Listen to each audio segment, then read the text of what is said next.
Hello everybody and welcome to Marble Time Attack Season 2. If you haven't been with us before, all the information you need to know is on screen right now. It's a 3-stage competition with 8 teams of 3 marbles. In Stage 1 is qualifying. The top 6 times of 8 move on to the bracket stage, where it's single elimination races for points until 2 teams remain, and then elimination races in the finals. We'll get it started with Patriot, who's going to start our season off and set the first time that these marbles are going to have to beat. And all you have to do is be in the top 6 to move on. You don't have to be first here in the first stage. And they're staying very close together, 3 peas in a pod as they come down to the line. And your opening time is 41:05. Expect this track to ramp up as the race goes on and as more water starts to pool up in that bottom section. So maybe it'll be a disadvantage to go first, but Patriot gets the opening run of the season started off, and all other marbles will have to base their times off of that. Next up is Slimeball, one of our 2 newcomers. Slimeball and Inferno replaced Octopus and Circus from Season 1, and we'll see how they can do. And so far, Slimeball's got 2 in front, 1 kind of hanging in the back though, and those front 2 are getting a big separation as they come down towards the line into the switchback and across. That is definitely going to beat Patriot, and it beats it by about 2 seconds, so clearly Slimeball came ready to go here, and every team is going to learn from the team before them as this race goes on. And a good start for Slimeball here, and that really is a little bit worrying for Patriot if the first team to go right after him puts up a time that's 2 seconds in front. We'll see what Flair can do here. Fan favorite won 2 of the 4 regular season races last year and then went out in round 1 of the playoffs, unfortunately.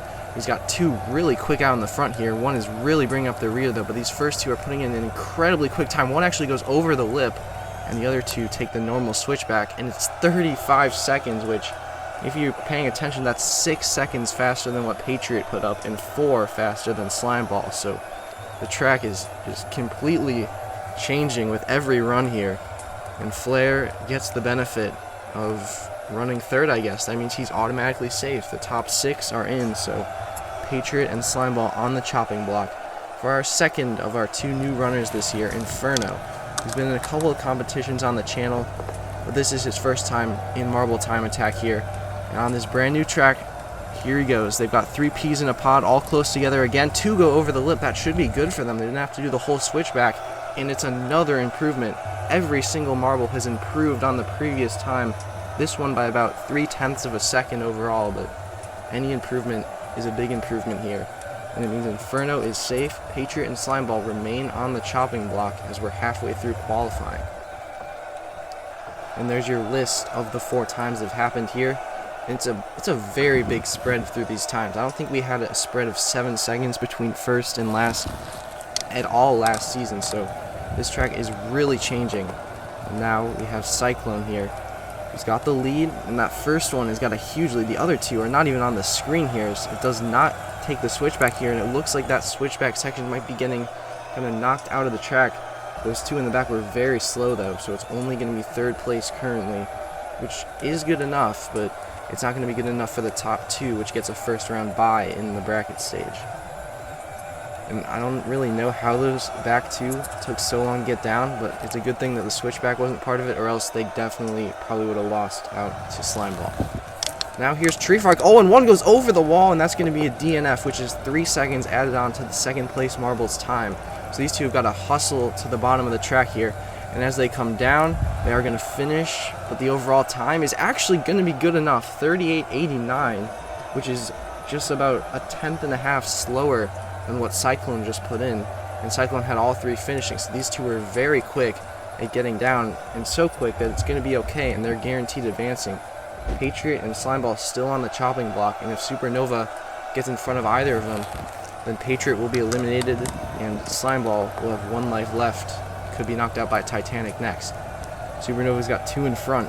They've got a lot of pace to them. That last one in the back, though, really bring up the rear. It's not going to be the best time, or is it? Oh my goodness, 34:14. It's the best time by about 8/10 of a second. Those first 2 really got to the bottom quickly, and that last one wasn't as terrible as it seemed. It just looked bad because of how quick the other 2 were. So Supernova goes first overall, and that means officially that Patriot, who opened our season, is eliminated from the next stage of the race, and Slambo with that 39.20 is the next one on the chopping block. All Titanic has to do is beat that, and he's the defending champion from Season 1. Here he comes down towards the bottom. Seems like it's a good pace. The switchback again kind of knocked out of the track formation right now, and it's just barely enough. 38.82 is quick enough to get it done. 5th place, and then Tree Frog squeaks by in 6th. And Slimeball and Patriot, the first 2 runners of the day, are the 2 that get eliminated here. And so now the bracket stage. We'll open with Flare and Tree Frog, the 3 and the 6 seed right here. And it's just racing for points, 6, 5, 4, 3, 2, and 1, based on where you finish. And the best team moves on to the next round. And so far, Tree Frog's got that 6 and 4 point marbles, which do guarantee you a win, which would, at the minimum, give you 11 and a little move in the switchback there for good measure. It's going to be a 13-8 victory for Tree Frog, so the 6 seed takes down the 3 seed Flare, who does usually have trouble in these bracket stages. He got eliminated in the first round of the playoffs last season, as we mentioned, in a similar style, even though he won 2 races last year, but sometimes the big moments just kind of miss out. And then 1 marble, DNFs on the top of the course right up there.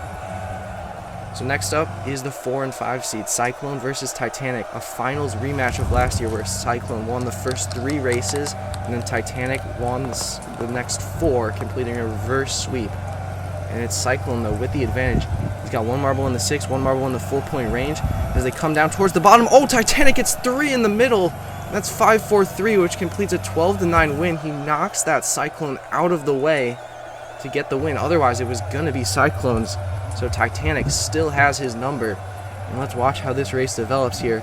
It seems like a sizable lead for Cyclone, but into the switchback, which has kind of reappeared on the track, he just got too much contact, couldn't balance on the edge, and falls into that little pool that's waiting at the bottom there. So Titanic, heads up move to make the win, and he's got it. Supernova versus Titanic now, the 1 seed facing the 5 in the second round of the playoffs. And it is, Supernova's got one really far in the back, but does have one in first place, though Titanic has 3 in the middle, which would be a 12-9 win as it stands. Supernova towards the bottom. Oh, Titanic does it again. He gets right in front, and it's going to be a 6-5-1 for a 12-9 win. And another move in the switchback. Titanic really understanding how this track works. You wouldn't expect anything less from the former champion. And how about this move? Look at that. Just gets right in front, almost pushes Supernova over the edge again. And look at that. Supernova does the same exact thing in that second group of marbles to come down. But Titanic hangs on. And so now it's the newcomer Inferno, the 2 seed. He gets the inside line to start and has one in front, but only has a 3 and a 1 point, which is going to be 10 as it stands. He needs to find a way to get through. As they come down to the switchback, got to hang on to this lead, but Tree Frog finds the way through and gets another one there. It's going to be a 6-4-2 for a 12-9 win, and the 6 seed is going to the finals, running the gauntlet, taking down 3-seeded Flare and 2-seeded Inferno to do it. And this was just some perfect physical racing into the switchback. There's only wide enough for 1 marble, and Tree Frog muscles his way through. And he gets the 4-pointer, which clinches the match. A 6 and a 4, no matter what you do with that last marble, will clinch a win. And now we brace ourselves for the elimination part of this tournament in the final. Titanic and Tree Frog, the 2 lowest seeds, they start with 3 apiece, and the last place marble is eliminated each round.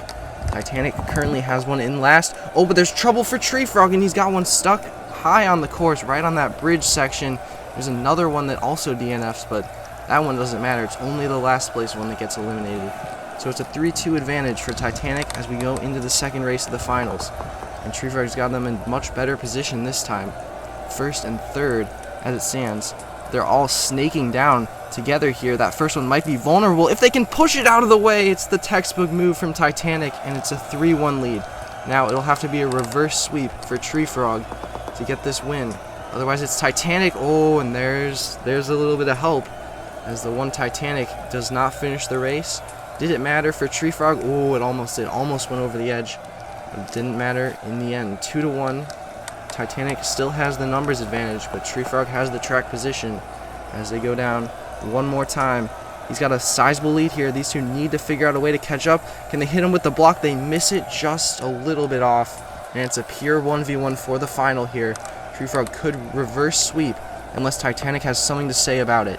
Tree Frog's got a big lead, And Titanic, I don't think he's close enough to make this move into the switchback. This is where you got to get the block. It's just not in time, and Tree Frog completes a reverse sweep in the elimination race final of race number 1 here at the slip and slide track.